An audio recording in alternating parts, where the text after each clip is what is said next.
Se o teu sangue curar toda ferida em mim, livre serei ao Senhor pra te seguir. Se o teu sangue curar toda ferida em mim, livre serei ao Senhor pra te seguir. Bom dia, boa tarde, boa noite para você que está assistindo esse vídeo. Seja bem-vindo, esse já é o terceiro vídeo. Em nome do Pai, do Filho e do Espírito Santo. Amém. Pai nosso que estás no céu, santificado seja o vosso nome. Venha a nós o vosso reino. Seja feita a vossa vontade, assim na terra como no céu. O pão nosso de cada dia nos dai hoje. Perdoai as nossas ofensas, assim como nós perdoamos a quem nos tem ofendido. E não nos deixeis cair em tentação, mas livrai-nos do mal. Amém. Ave Maria, cheia de graça, o Senhor é convosco. Bendita sois vós entre as mulheres, bendito é o fruto do vosso ventre, Jesus. Santa Maria, Mãe de Deus, rogai por nós, pecadores, agora e na hora de nossa morte. Amém. Santo anjo do Senhor, meu zeloso guardador, se a ti me confiou a piedade divina, sempre me rege, me guarde, me governe, me ilumine. Amém. Em nome do Pai, do Filho e do Espírito Santo. Amém. Se o teu sangue curar toda ferida em mim, livre serei, ó Senhor, pra te seguir. Se o teu sangue curar toda ferida em mim, livre serei, ó Senhor, pra te seguir. Eu resolvi começar com essa música porque o tema hoje fala sobre cura. Deixa eu minimizar aqui para que eu possa ler a passagem para vocês hoje na liturgia da Canção Nova. Não optei por ler a minha Bíblia hoje, né, que é a da pastoral, né, da versão pastoral, porque eu gostei muito, achei muito explicadinho a versão da liturgia da Canção Nova. A passagem é em Lucas, capítulo 5, versículos 17 ao 26. Lucas, capítulo 5, versículos 17 ao 26. Um dia, Jesus estava ensinando. À sua volta estavam sentados fariseus e doutores da lei, vindos de todas as aldeias, da Galiléia, da Judéia e de Jerusalém. E a virtude do Senhor o levava a curar. Uns homens traziam um paralítico num leito e procuravam fazê-lo entrar para apresentá-lo. Mas, não achando por onde introduzi-lo, devido à multidão, subiram ao telhado e por entre as telhas o desceram com o leito no meio da assembleia, diante de Jesus.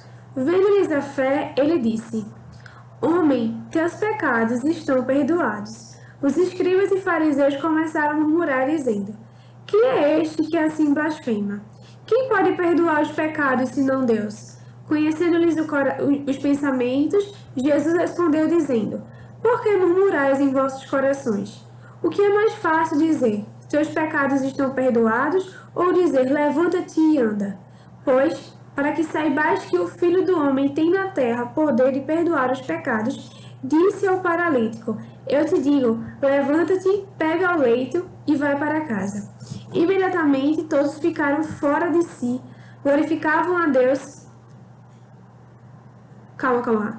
Imediatamente diante deles ele se levantou, tomou o leito e foi para casa louvando a Deus. Todos ficaram fora de si, glorificavam a Deus e cheios de temor diziam: Hoje vimos coisas maravilhosas.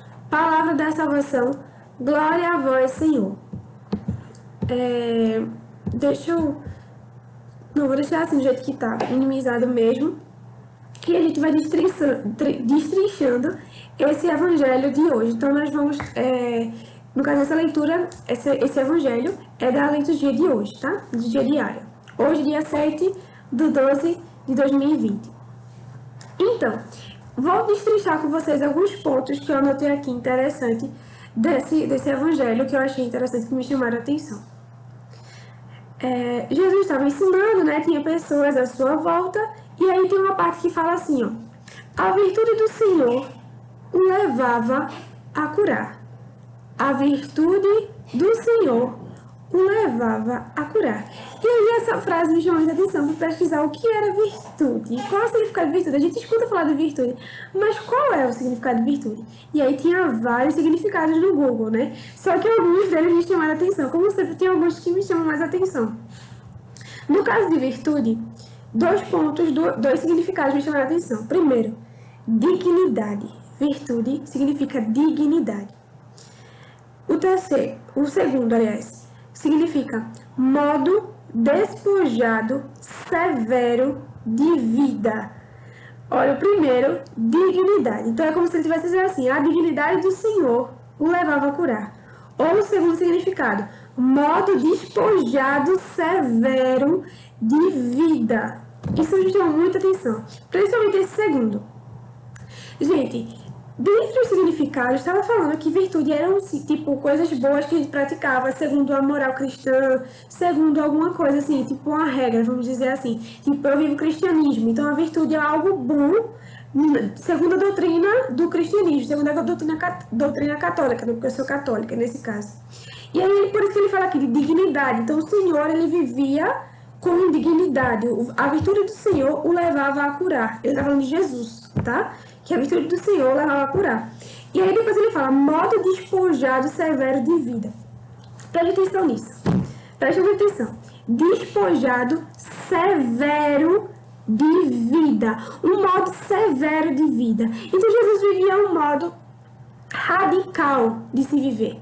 E aí, isso me chama muita atenção, porque no dia que a gente está hoje, as pessoas costumam criticar as religiões, costumam criticar o nosso modo de viver cristão, católico, porque diz que é radical demais. Porque fala que é uma coisa muito impossível de viver, que é uma coisa muito difícil de viver, que é uma coisa muito... Isso não existe mais, isso não acontece mais, isso é uma coisa passada, isso são pessoas que tinham mente muito fechadas e que por isso viviam isso, mas Jesus não vivia isso. Jesus era uma pessoa muito gente boa, uma pessoa que... né, relativizava porque ele também perdoava as pessoas. Então tem pessoas que falam isso, não estou dizendo que isso é a verdade, mas existem pessoas que falam como se a gente não precisasse viver toda essa radicalidade. Só que se a virtude do Senhor que Jesus tinha fazia o levava a curar, e ele tinha um modo severo de vida, que é o significado de virtude. Se ele tinha esse modo severo de vida, então quer dizer que ele vivia essa radicalidade. Então quer dizer que Jesus não era uma pessoa relativa. Não quer dizer que Jesus é uma pessoa mais ou menos, sabe? Não, Jesus já tinha a sua filosofia de vida, vamos dizer assim. Então Jesus ele não era aquela pessoa que, tipo, você chegava pra ele com qualquer bobagem e ele, sabe, aceitava. Não era assim. Então Jesus... Até o próprio Jesus diz, né? Eu sou o caminho, a verdade e a vida. Então ele já tinha ali a verdade, ele era a própria verdade. Então não é qualquer coisa que faria Jesus mudar de ideia ou convencer Jesus a mudar de ideia. Entende o que eu tô querendo dizer? Então essa radicalidade nos faz entender sobre a nossa escolha de vida. A radicalidade do Evangelho, viver a radicalidade do Evangelho é uma escolha de vida. Você escolhe se você quer ser radical ou não. Jesus não vai te obrigar a ser, sabe?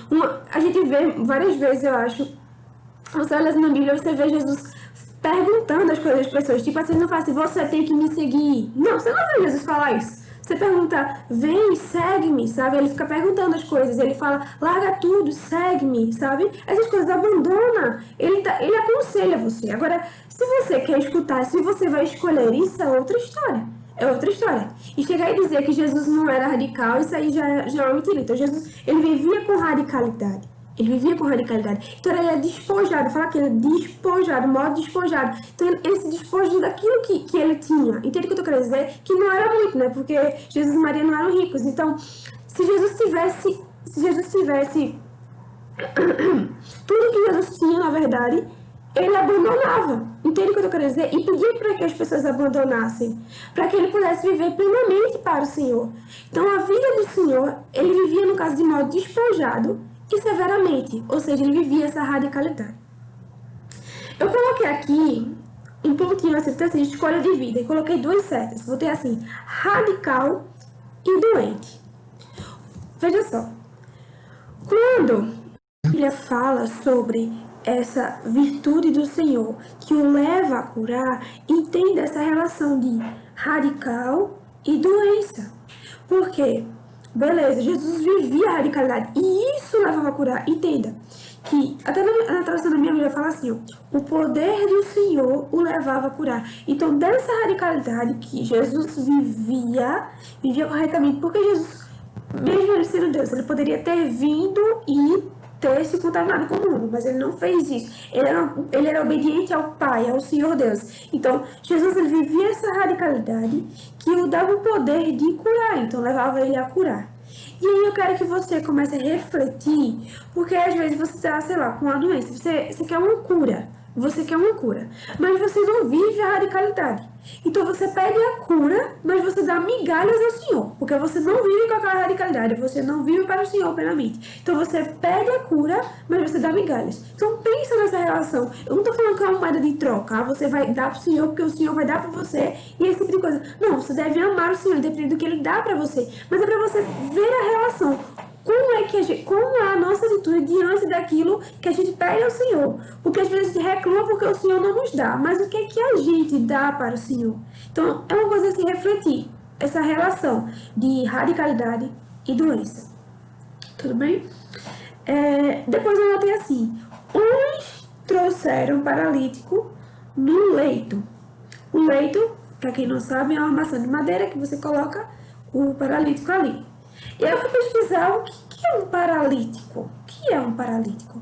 Um paralítico, se você olha paralítico, você pensa assim, é aquele que não anda, né? É aquele que tem uma paralisia.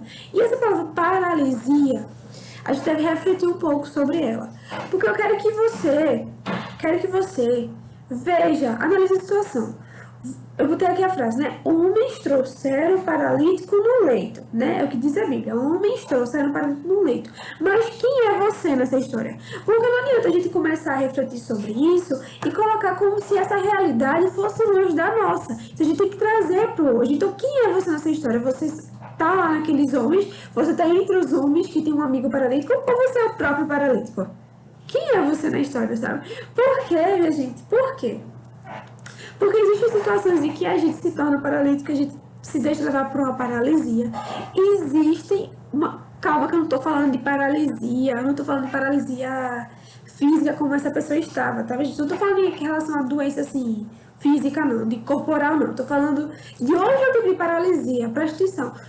Estou focando, não que não exista, né? Mas estou focando na paralisia emocional, espiritual, outros tipos de paralisias, presta atenção. Então, quem é você? Você é um dos homens que tem amigos paralíticos ou você é o próprio paralítico? Você já parou para pensar nas suas paralisias? Se você tem alguma paralisia, alguma coisa que te prende, que não te leva para o Senhor? Porque esse aí, mesmo sendo paralítico, ele foi levado ao Senhor. Ele tinha amigos que o levassem ao Senhor. Você está entendendo? Eu até falei isso nos outros vídeos. De ter amigos que te levem para o Senhor.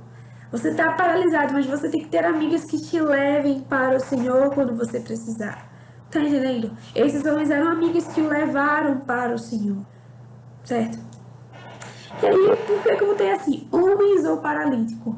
Porque se você está no lugar de homens, você entende que dos homens, você entende que você tem amigos que estão vivendo uma paralisia.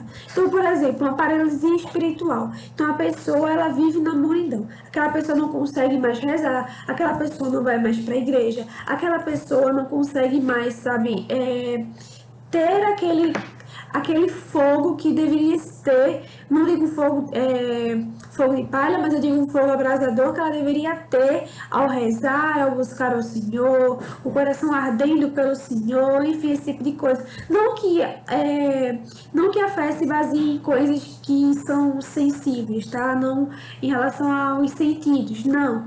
Mas que a pessoa tá tão fria, né? Porque às vezes o sentido ajuda a gente, né? Nessa fé. Mas a pessoa tá tão fria e ela não tem amigos que o levem. Se você for esse tipo de amigo, que tipo de atitude você tá tendo em relação a essas pessoas paralíticas, sabe? Porque e eu falo paralisia espiritual, nesse sentido de igreja, mas existe a paralisia da preguiça, que você, sei lá, não consegue estudar, você não consegue trabalhar. E essa pandemia trouxe várias paralisias, né? A gente para pra pensar, a gente tem que ter o tempo todo dentro de casa, então a gente estuda dentro de casa, trabalha dentro de casa, alguns, né?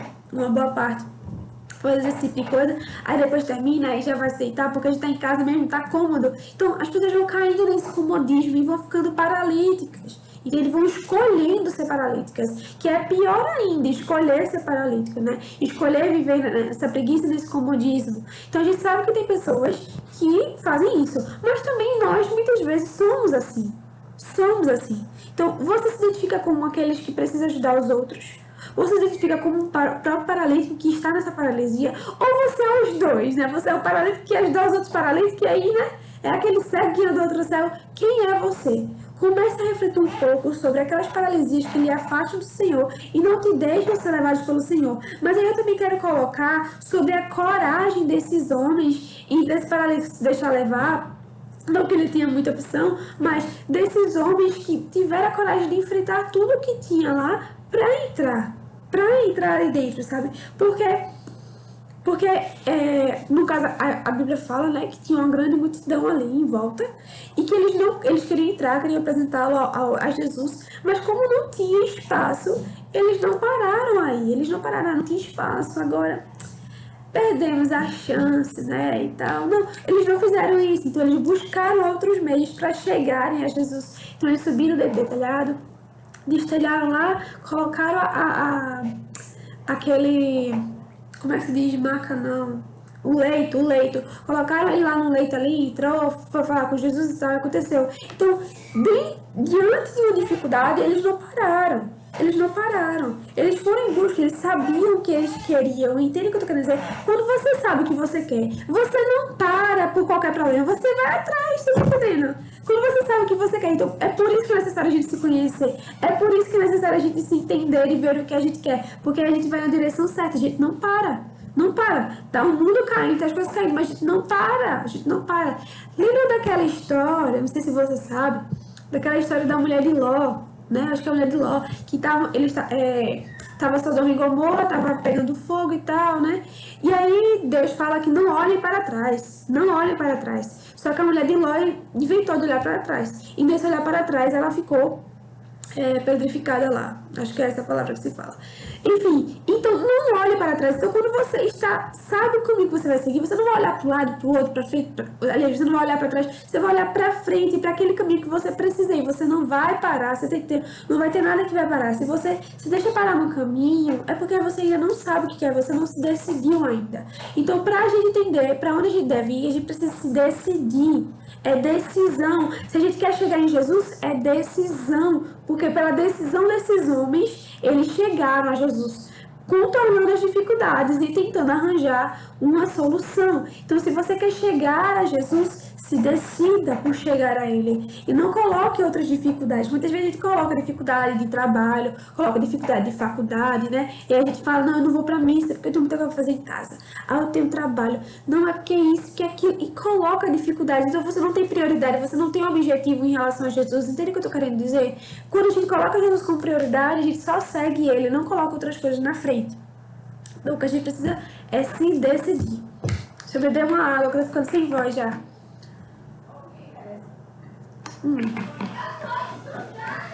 Vamos lá. Cadê? Sim. Aí depois que eles colocaram, né, pelas telhas e tal, aí eles chegaram a Jesus e Jesus disse assim: homem, teus pecados estão perdoados. Homem, teus pecados estão perdoados. Eu coloquei uma setinha aqui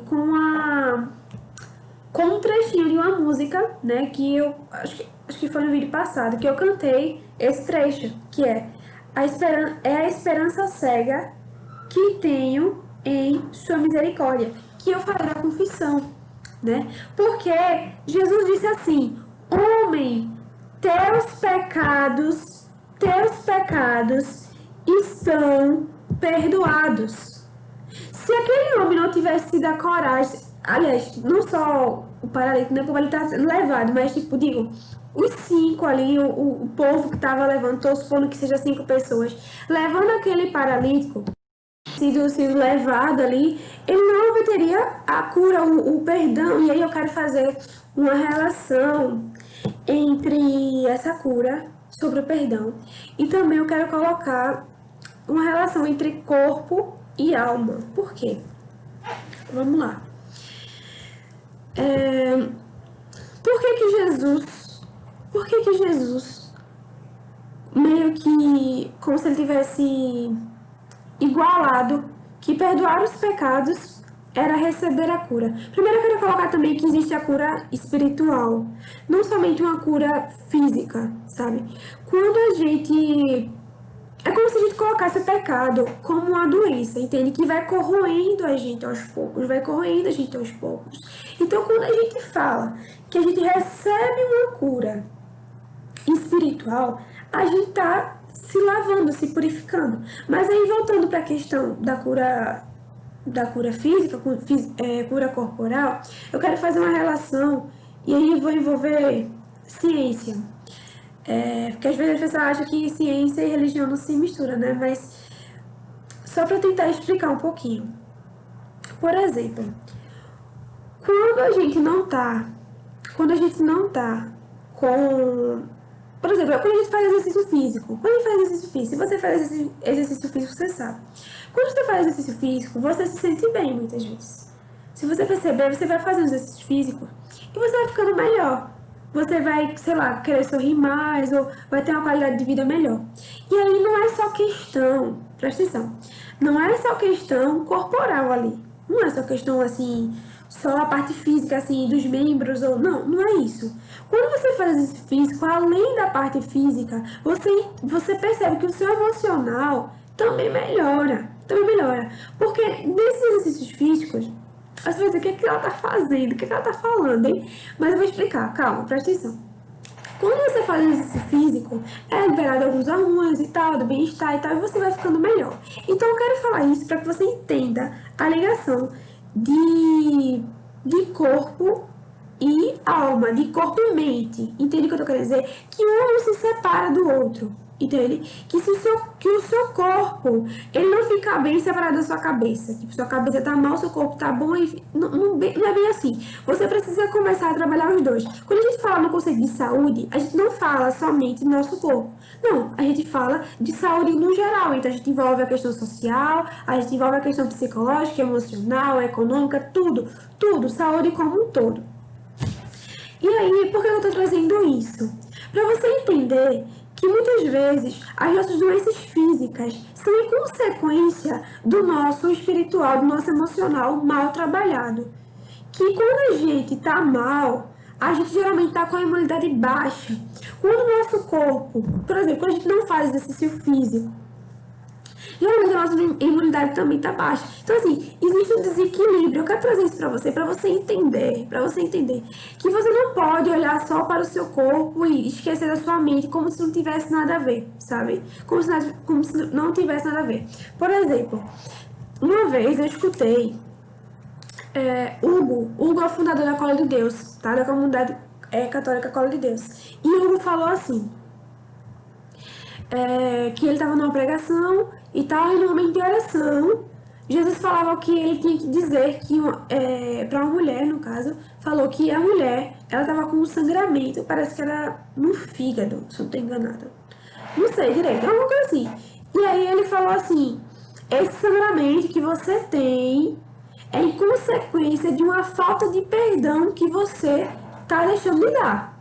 Porque você está com raiva, você está guardando um rancor determinada pessoa. E é por isso que você está desse jeito. Você precisa perdoar essa pessoa para que esse sangramento pare e tal. Por que eu estou usando esses exemplos? Para você entender que não é só a questão física, mas que as nossas atitudes, que as nossas escolhas, decisões mexem com o nosso psicológico, mexem com as coisas e está tudo interligado. Calma também que aí, veja só. Estou falando da relação de corpo e mente, mas entenda, por exemplo, uma criança, ela nasceu com um problema e tal, aí quer dizer que a criança pecou e tal. Não, calma aí. Calma aí, não é bem assim. Eu tô dando alguns exemplos para que você entenda que tem relações também em relação à mente e alma. Até, como o nome dele parece que é Santo Agostinho. Santo Agostinho fala sobre essa relação de corpo e de alma, sabe? De tipo, você tá no seu corpo, mas para que seu corpo como é que eu posso dizer, funcione, você tem que ter a sua alma. Então, são coisas interligadas, não se separam, entende? Tipo, não quer dizer que o corpo seja maior do que a alma, mas que você precisa da alma interligada ao corpo para que possa funcionar. Mas não vou adiantar, porque senão demora muito falando aqui sobre isso. Sim, aí as pessoas começaram a murmurar, né? Disso, de Jesus ter perdoado os pecados, dizendo que é esse para perdoar pecados. E aí eu quero falar com você sobre isso, porque muitas pessoas fazem assim. Mas quem perdoa os meus pecados é Jesus, não é o padre. Então por que eu vou me confessar com o padre, né? As pessoas dizendo, não, Jesus estava blasfemando e tal, quem é esse que tem poder de perdoar os pecados? Entretanto, o padre, quando ele nos perdoa em nome de Jesus. Ele nos perdoa em nome de Deus. Então, se Jesus tem esse poder de perdoar os pecados, então quando o Padre nos perdoa em nome de Jesus, ele está realmente nos pecando em nome de Jesus. Então, para Jesus, nossos pecados estão perdoados diante da confissão. Claro que tem algumas particularidades que a pessoa, sei lá, não confessa alguma coisa, omite e tal, e aí, enfim, não é perdoado, tá? Enfim. Vamos lá. E aí eu coloquei aqui para finalizar, que aquela pessoa, ela louvou a Deus. E aí eu quero colocar, porque muitas vezes a gente tipo, fica rezando para conseguir alguma determinada coisa. A gente consegue. A gente, beleza, parece que Deus fez a sua obrigação e a gente não tem obrigação de agradecer, de louvar Ele e tal. Ele fez por nós. A gente fica falando, não, porque Jesus não faz nada por mim e tal. Aí quando você vê que Jesus faz, você não faz nada por Ele também. Então, assim, pra gente começar a pensar que a gente precisa começar a agradecer ao Senhor por tudo que ele faz. Até porque a gente acordar todos os dias, eu falei de corpo e alma, né? Então, assim, a gente ter esse sopro da vida, o corpo não funciona sozinho. Então, a gente tem que precisar ter esse sopro da vida. Esse sopro da vida, quem deu foi Deus. Então, todos os dias, até pelo nosso acordar, por esse sopro da vida, a gente precisa agradecer. E no fim, ele fala que todos ficaram fora de si. Na minha Bíblia, na minha versão, fala que eles ficaram com medo. Mas eu achei interessante como essa tradução aqui falou, todos ficaram fora de si, porque muitas vezes, a gente quer entender, assim como Santo Agostinho também queria também entender várias coisas, depois ele percebeu que tem coisas que não tem como a gente entender, certo? Tipo, tem coisas...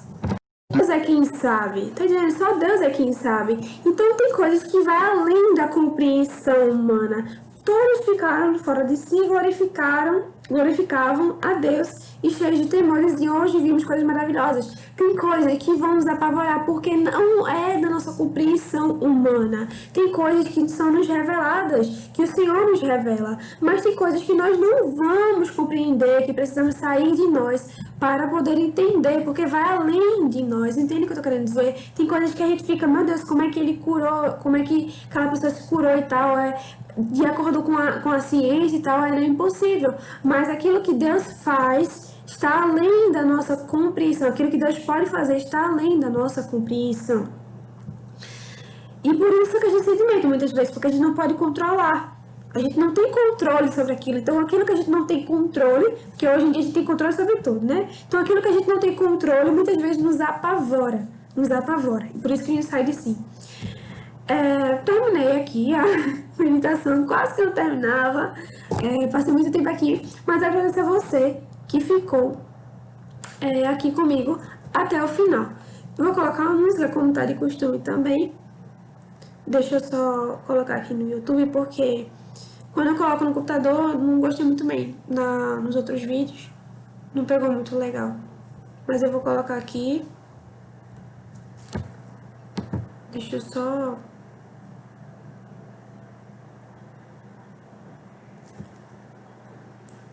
Se o teu sangue curar. O nome da música é Se o Teu Sangue, de Gil Monteiro. Eu vou colocar na descrição do vídeo. A gente cansou do vírus. Pena que ele ainda não cansou. Só um instante, momento anúncio.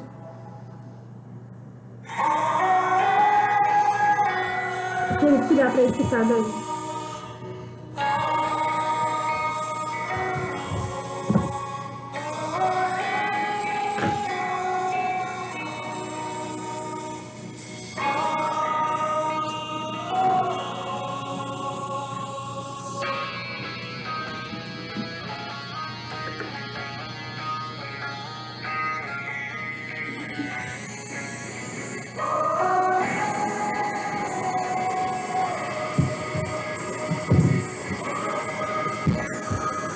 Se você puder nesse momento fechar os seus olhos e escutar essa música, faça isso. Só acredito que você dando pra escutar.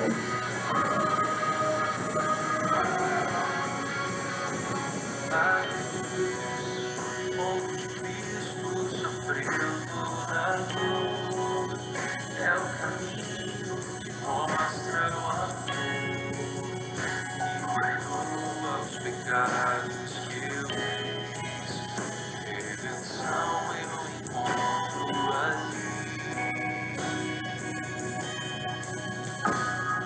Então eu percebo que as dores em mim, em verdade, já estão na cruz. Seu poder foi o preço por mim. Salvação eu encontro ali. Troca subir no altar da Filho de Deus, por um pecado. Se o teu sangue curar toda ferida em mim, livre serei, ó Senhor, pra te servir. Se o teu sangue curar toda ferida em mim, livre serei, ó Senhor, pra te servir. Senhor, para finalizar esse vídeo, nós te pedimos no dia de hoje que o Senhor possa nos ajudar a sermos curados, Senhor. Que possamos ser curados, principalmente espiritualmente, Senhor. Que nenhuma mágoa, nenhum rancor possa prevalecer no nosso coração, Deus. Que possamos ser livres de qualquer angústia, de qualquer coisa que nos prenda e nos paralise, Senhor. Que possamos ser todos teus, Senhor. Todos teus, Senhor. Hoje nós viemos atrás da cura, Pai. Escuta as nossas orações, Senhor. Escuta as nossas orações, Senhor.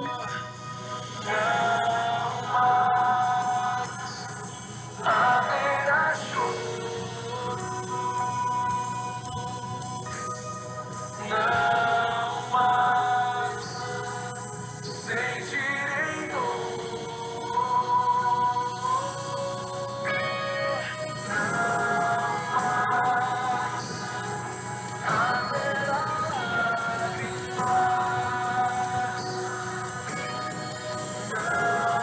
mais sentirei dor. Estamos e ficaremos reunidos em nome do Pai, do Filho e do Espírito Santo. Amém.